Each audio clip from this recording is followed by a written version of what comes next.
जी हाजी खुशनुद्दीन, क्या बताना चाहेंगे आप? चुनाव जीत चुके हैं, पहला सवाल तो हमारा ये है, अब क्या कहना चाहेंगे आप? देखिए, सबसे पहले तो मुस्तफ़ाबाद की आवाम 243 मुस्तफ़ाबाद की आवाम को मैं बहुत बहुत शुक्रिया अदा करता हूँ, अपने बुज़ुर्गों का, अपनी माँ बहनों का, खासकर अपने नौजवान साथियों का। मुझे इतना प्यार दिया और कांग्रेस पार्टी को इतने मैंडेट से जिताया, मैं इन सभी का, आप सभी का बहुत बहुत शुक्रिया अदा करता हूँ। लेकिन दूसरी तरफ एक चर्चा में फिर आ गए आप कि आपने आम आदमी पार्टी ज्वाइन कर ली थी। नहीं नहीं, देखिए अली मेहंदी जी ने, आपने, जावेद चौधरी ने, अली अंसारी ने। देखिए जिस तरह से मुस्तफ़ाबाद की आवाम ने इतना प्यार दिया है, हमारा फ़र्ज़ ये है कि हम मुस्तफ़ाबाद वार्ड के लिए ज़्यादा से ज़्यादा काम करके दिखाएं, क्योंकि यहाँ पर स्कूल है जो टूटा हुआ पड़ा हुआ है, डिस्पेंसरी यहाँ पर कोई है नहीं, सड़कें टूटी हुई हैं, गलियाँ टूटी हुई हैं, नालियाँ टूटी हुई हैं, जो पानी सड़कों पर बह रहा है, कूड़े से कूड़े के अंबार लगे हुए हैं। हमारा मकसद सिर्फ ये था कि हम अगर सत्ता के साथ मिलकर के ज़्यादा से ज़्यादा काम वार्ड का कर पाएँ। हमारा किसी भी तरह से पार्टी, अपनी पार्टी कांग्रेस पार्टी को छोड़ने का कोई इरादा नहीं था। हम लोग सिर्फ मुलाकात करने के लिए वहाँ पर गए थे। कहीं लेकिन ना कहीं आपको ऐसा लग रहा था कि आम आदमी पार्टी के साथ मिलकर आप ज्यादा विकास कर पाएंगे अपने वार्ड का? मुझे ऐसा लग रहा था, हम लोगों को, हमारे जो शीर्ष नेतृत्व है, जो हमारे सरपरस्त नेता हैं, उनको ऐसा महसूस हुआ कि शायद हम लोग ज़्यादा काम कर पाएंगे, क्योंकि हमारे वार्ड में पिछले 8-10 साल से कोई काम नहीं हुआ है। हमारी विधानसभा में बहुत ज़्यादा काम की ज़रूरत है, इसलिए। लेकिन आवाम को ये पसंद नहीं था, तो हम अपनी आवाम के साथ खड़े हुए, आज भी कांग्रेस पार्टी के साथ लेकिन हैं। आपने कांग्रेस में वापसी क्यों की, क्या वजह थी फिर? देखिए, उसकी वजह ये मैंने आपको बताई है अभी, कि आवाम को, हमारे मुस्तफ़ाबाद वार्ड 243 की आवाम को, हमारे बुजुर्गों को, हमारी माँ बहनों को, हमारे नौजवान साथियों को ये शायद पसंद नहीं था। तो अगर उनको पसंद नहीं है, तो हम आवाम के साथ खड़े हुए हैं। जहाँ हमारी आवाम चाहती है, जहाँ हमारे बुजुर्ग चाहते हैं, जहाँ हमारे माँ बहनें चाहती हैं, जहाँ हमारे नौजवान साथी चाहते हैं, हम उनके साथ खड़े हुए हैं। हम कांग्रेस के साथ आज भी हैं, कल भी रहेंगे, और अपने आवाम के साथ खड़े हुए हैं। तो अब उम्मीद की जाती है कि अब आप कांग्रेस में ही रहेंगे? बिल्कुल 100%। हम पहले भी कांग्रेस में थे और कांग्रेस से चुनाव लड़े, कांग्रेस पार्टी को ही आवाम ने वोट दिया, आम आदमी पार्टी के खिलाफ वोट दिया। मैं तो ये कहूँगा कि आज जो हम कांग्रेस से जीत कर आए हैं, वो एक बहुत बड़ी उनकी कांग्रेस पार्टी की, बल्कि हमारी आवाम की जीत है, क्योंकि उन्होंने आम आदमी पार्टी के खिलाफ वोट किया है। एक तरफ मोहम्मद मारूफ जो है, पूर्व निगम पार्षद पति, लगातार आप पे टिप्पणियां कर रहे थे एमसीडी चुनाव में, इस बारे में क्या कहना चाहेंगे आप? देखिए, कुछ लोगों का ये ज़हन होता है इस तरह का कि बात बात पर अपनी टिप्पणी करना। वो तो पहले भी कर रहे थे, आज भी कर रहे हैं, और मैं उनके, आपके चैनल के माध्यम से, वो मेरे भाई हैं, मैं उनसे कहना चाहता हूँ कि इस तरह की टिप्पणी ना करें। मुस्तफ़ाबाद की आवाम के, मुस्तफ़ाबाद की विकास के लिए, मुस्तफ़ाबाद की आवाम को जो ज़रूरत है, उसमें काम करने के लिए हमारे साथ आए, हमारा हाथ बटाएं। हम उनको साथ लेकर चलेंगे। हम मुस्तफ़ाबाद की आवाम का काम करना चाहते हैं। वो 10 साल निगम पार्षद रहे हैं, उनको सारे तजुर्बात हैं, किस तरह से काम होने चाहिए, उनको सारी क्या क्या ज़रूरतें हैं, उनको ये भी मालूम है। वो आए और साथ में काम करें। हम लोग मुस्तफ़ाबाद की आवाम को काम करके दिखाएंगे इंशाल्लाह, और मुस्तफ़ाबाद में विकास करना चाहते हैं। मैं सबसे, जितने भी, सिर्फ एक मुखालिफ वो ही नहीं, जो बाकी लोग भी हैं, जो इस तरह की बात कर रहे हैं या पहले भी करते रहे हैं, मैं उनसे कहूँगा आप आए, सब सब सब साथ मिलकर के इंशाल्लाह मुस्तफ़ाबाद को बनाएंगे, मुस्तफ़ाबाद का विकास करेंगे इंशाल्लाह। देखिए, पहले मैं आपका शुक्रिया अदा करना चाहता हूँ, आप आए मेरे पास आज, इस बात को आपने पूछा। ये सवाल काफ़ी लोग पूछ रहे थे मेरे से, मेरा एक ही जवाब है, आम आदमी पार्टी से मैं जुड़ा था, क्योंकि मेरे मुद्दे आम आदमी पार्टी से, जो हमारे क्षेत्र के मुद्दे थे, वो मिलते जुलते थे, उनके काम और उनके बात करने के तरीक़ों से मिलते जुलते थे।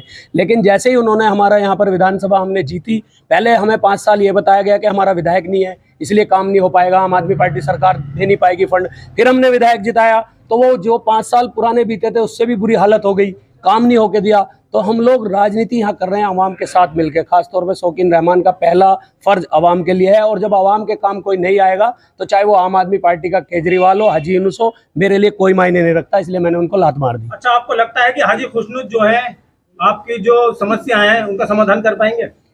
कौन से हाजी खुशनूद? अच्छा, हाजी खुशनूद साहब के बारे में। हाजी खुशनूद साहब तो अभी तक हाजी यूनुस ही याद है। हाजी खुशनूद नहीं, हाजी यूनुस भी याद रहेंगे, पूरे मुस्तफ़ाबाद को याद रहेंगे मरते दम तक। जो उन्होंने यहाँ पे किया मुस्तफ़ाबाद के लिए, सब याद रखेंगे उनको। और ये मुस्तफ़ाबाद है, यहाँ पर याद बहुत रखा जाता है बातों को, इसलिए सोच समझ के नेता को चलना चाहिए यहाँ पे, क्योंकि यहाँ पे बटन जब दबता है ना, तभी गुस्सा जाहिर होता है, उससे पहले कोई किसी को कुछ नहीं कहता। शौकीन रहमान जी, वार्ड में पहला काम क्या करेंगे आप लोग? हमारे वार्ड में काफ़ी ज़रूरतें हैं। 10 साल से जो हालत है वार्ड की, जो वार्ड में गंदगी है सबसे पहले नंबर पर, उसकी सफाई करेंगे इंशाल्लाह। कर्मचारियों को सख्त निर्देश दिए जाएंगे हाजी खुसरू जी द्वारा और मैडम जी द्वारा, सबीला बेगम जी द्वारा, कि अपने और उनकी भी सबसे पहली प्राथमिकता यही है कि ज़्यादा से ज़्यादा वार्ड में सफाई की जाए और हमारे वार्ड को गंदगी से बचाया जाए। लेकिन क्या मैं आपसे जानना चाहता हूँ, विधायक जी आपको फंड दे पाएंगे?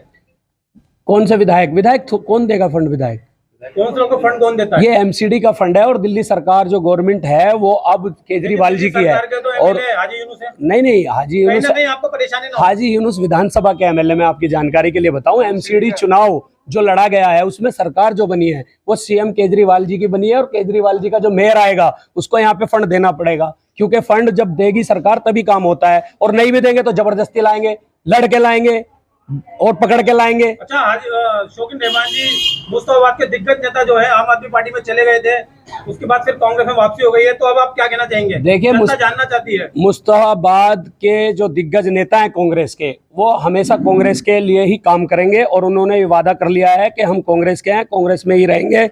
ये राजनीतिक अटकलें होती हैं, कई बार आदमी, जो हमारी जानकारी में हमें पता चला है कि वो लोग वहां पर इसलिए गए थे कि मुस्तफाबाद की आवाम का काम किया जाए, जो रुके हुए काम है जो विधायक ने नहीं किए 5 साल के, केजरीवाल जी से मिलकर किया जाए। ज्यादा से ज्यादा विकास हो, विकास, वार्ड का विकास हमारा पार्षद भी कर देगा, लेकिन हम ये चाहते थे कि विधानसभा का विकास हो, जो 5 साल में नाकारा विधायक ने नहीं किया। हम चाहते थे, हमारे जो सरप्रस्त नेता हैं उन्होंने हमें बताया, हमारी जानकारी में दिया हमें बाद में, कि हम ये चाहते थे कि ये काम भी हो, लेकिन अवाम जिन्होंने एंटी आम आदमी पार्टी वोट किया, एंटी झाड़ू वोट किया, पंजे पर वोट लगाया, कांग्रेस को सपोर्ट किया, प्रियंका गांधी, राहुल गांधी को वोट किया, हसन अहमद के चेहरे पे वोट किया, हाजी खुशनूद को देखकर वोट किया, हम लोगों को देखकर, हमारे नारे लगाते हुए देखकर वोट किया कि लोग कुछ करने वाले हैं, तो अवाम के साथ आना उनका तय था और आ चुके हैं अवाम के साथ, मरते दम तक सब कांग्रेस में रहेंगे इंशाल्लाह। तो जनता जो है ये जानना चाहती थी कि अब आप कांग्रेस छोड़कर जाएंगे तो नहीं?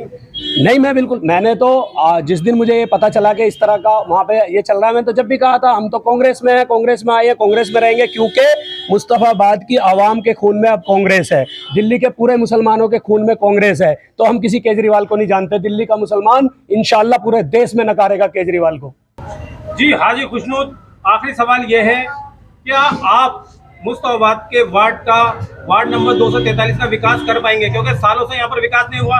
जिस गली में आपका कार्यालय है, ये गली भी इतने गड्ढों से भरी हुई है कि हमें आना बड़ा मुश्किल हो जाता है यहाँ पर। नहीं, देखिए, वार्ड मुस्तफाबाद 243 का जो भी काम है, जो एमसीडी करेगी, उसको हम 100% इंशाल्लाह करके दिखाएंगे। उसमें किसी तरह की कोई कोताही किसी भी अफसरान की बर्दाश्त नहीं की जाएगी।